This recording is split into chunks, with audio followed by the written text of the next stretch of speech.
Durante décadas, el gobierno de Estados Unidos ha aprobado en nuestro país las sanciones económicas más creativas que puedan salir del Pentágono.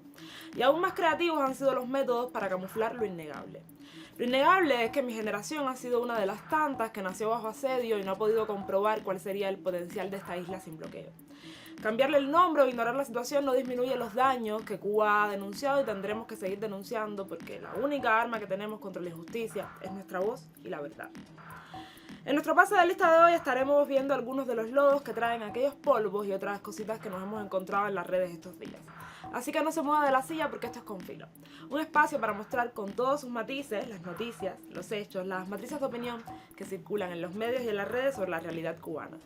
Vamos a rasgar la costura de la manipulación mediática y adentrarnos en la arista filosa de los acontecimientos.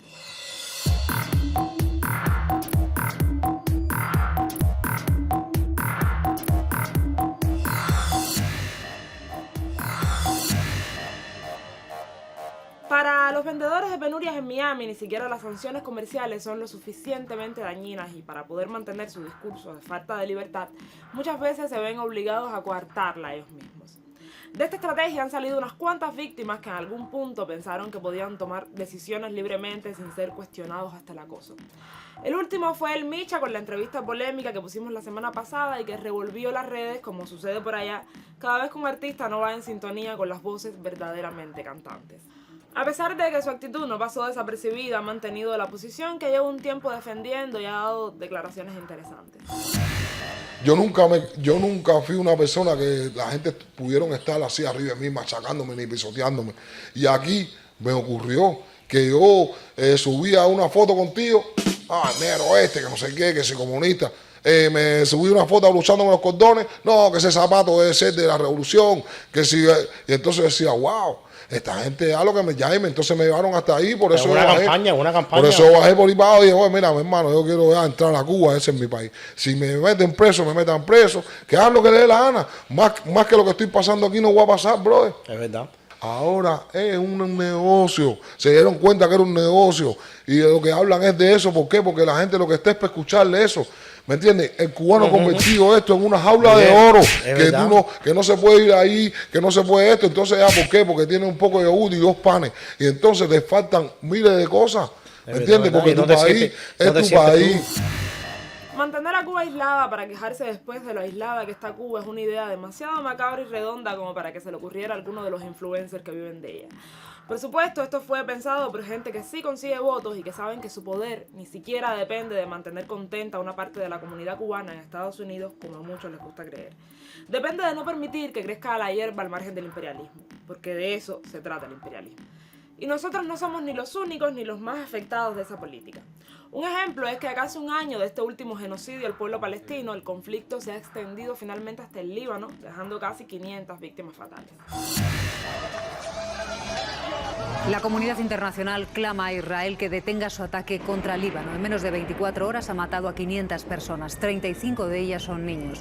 Hay más de 1.600 heridos. Miles de familias están huyendo ya en busca de un lugar seguro. Esta misma madrugada, Hezbollah ha respondido atacando bases militares y depósitos de armas israelíes. En estos momentos no hay noticias de víctimas. Pay attention to the message and warning. Prestad atención a los mensajes, dice el portavoz del ejército israelí. Se dirige a las 80.000 personas que han recibido alertas en sus teléfonos para que abandonen sus hogares. Una estrategia parecida a la que Israel ha usado durante casi un año de guerra en Gaza. A los avisos le han seguido los bombardeos. Una oleada inédita, con cientos de muertos, entre ellos decenas de niños y miles de heridos. Casi los mismos en un día que en los últimos 11 meses de fuego cruzado entre Israel y Hezbollah. La mayoría han sido ataques selectivos, dice Israel, para destruir bases de la milicia en el sur, pero que por segunda vez han llegado hasta Beirut, la capital, muy lejos de la frontera. Los ataques cada vez son más frecuentes y esto nunca había pasado, dice este hombre. Es uno de los miles de libaneses que han huido a la desesperada de la violencia. Las carreteras están colapsadas. También las gasolineras para repostar. Se avecinan días peores y habrá más bombardeos, ha dicho Netanyahu tras reunir a su cúpula militar. Luego se ha dirigido a la población libanesa. La guerra no es contra vosotros, es contra Hezbollah, ha asegurado, y les promete que cuando todo acabe podrán volver sanos y salvos a sus casas. Mensaje que no convence a Occidente. The worst expectations are becoming reality. Se suponía que la guerra tampoco era en contra del pueblo palestino y pocos podrán regresar a sus hogares cuando esto acabe. Lejos de los daños, la gente tiene las ideas muy claras. Pero sobre esto nos estará hablando Jorge Luis en La Mira. El pasado 21 de septiembre recibimos el Día Mundial de la Paz, tras 43 años como fecha común para conmemorar y fortalecer los ideales de paz, tanto dentro de cada nación y cada pueblo como entre ellos. Sin embargo, desde Palestina se recibía bajo el fuego de la metralla ciega y sorda. Se recibía bajo la pérdida que no tiene sentido, sino en la memoria de quienes la sufren.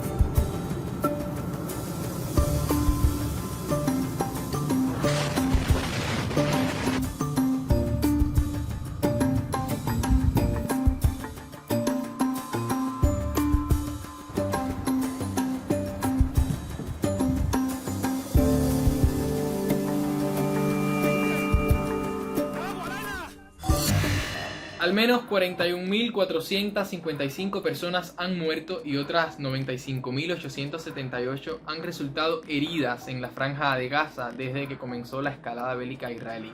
Las autoridades estiman que aproximadamente unos 10.000 cuerpos continúan desaparecidos bajo los escombros.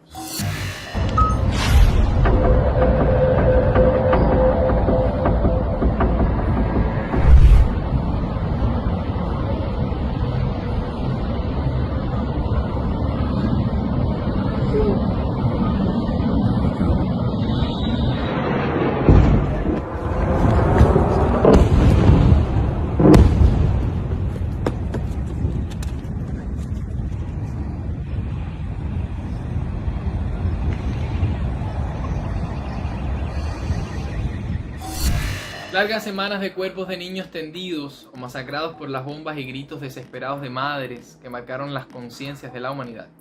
Sangre y dolor cargan los palestinos durante casi este último año, pero convencidos de que la libertad está cerca, porque los quisieron enterrar y los volvieron semilla. Nos vemos en La Mira. Uno de los principales objetivos de la revolución y de nuestro sistema es el de garantizar derechos básicos que todavía son considerados lujos en países con todas las condiciones para implementarlos. Que en la primera potencia del mundo el costo de los medicamentos impida el acceso a la salud sería un mensaje mucho más peligroso si nos dejaran desarrollar el sistema de salud gratuito y de calidad que hemos perseguido con grilletes. Otros datos. Cada mes pierde Cuba 421 millones, cada día 13,8 millones de dólares. En total han sido 164.000 millones de dólares a precios corrientes y tomando en cuenta la devaluación del dólar con relación al oro, estaríamos hablando de 1,5 billones, o sea, millones de dólares. Algún ejemplo que se ponía en esta comparecencia. El cuadro básico de medicamentos de Cuba significa importaciones por 339 millones de dólares, tanto en materias primas como en algunos medicamentos que Cuba no puede producir.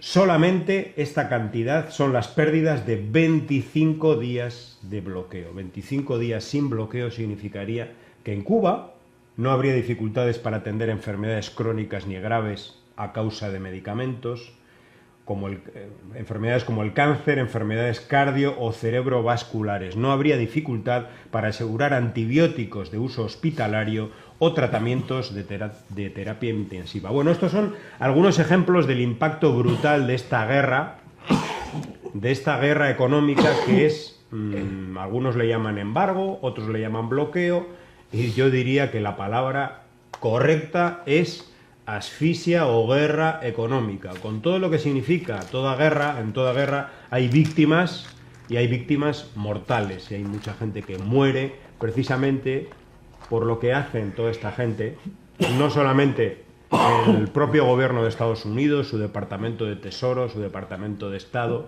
sino también los que giran alrededor del dinero que mueve la administración de Estados Unidos para desarrollar lobby en favor de este bloqueo. Los que apoyan estas medidas que cuestan vidas en nuestro país pueden justificarlo con las razones más abyectas. Y seguirá siendo una oposición despreciable, pero mucho menos hipócrita que los que intentan disfrazar de patriotismo una postura tan vil. De cualquier forma, sus posicionamientos no tendrán más peso que el de los 35 presidentes y 600 senadores que han pedido en estos días que nos quiten de la lista de países patrocinadores del terrorismo, apelando a que va en contra de los derechos internacionales y de los derechos humanos. Pero seguramente en la Casa Blanca sabían esto desde antes y nunca les ha parecido razón de peso. Los dejo con el cabo de hoy. El bloqueo es una guerra económica contra Cuba.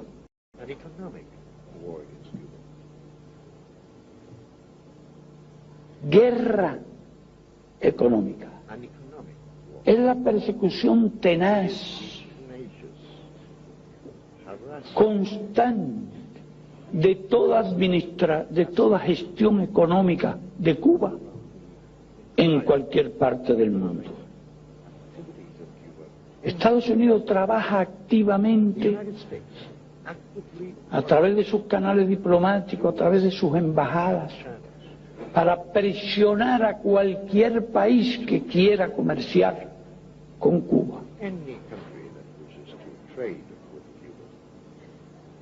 Para presionar a cualquier empresa que desee comerciar o invertir en Cuba, para presionar y castigar cualquier barco que transporte mercancías a Cuba.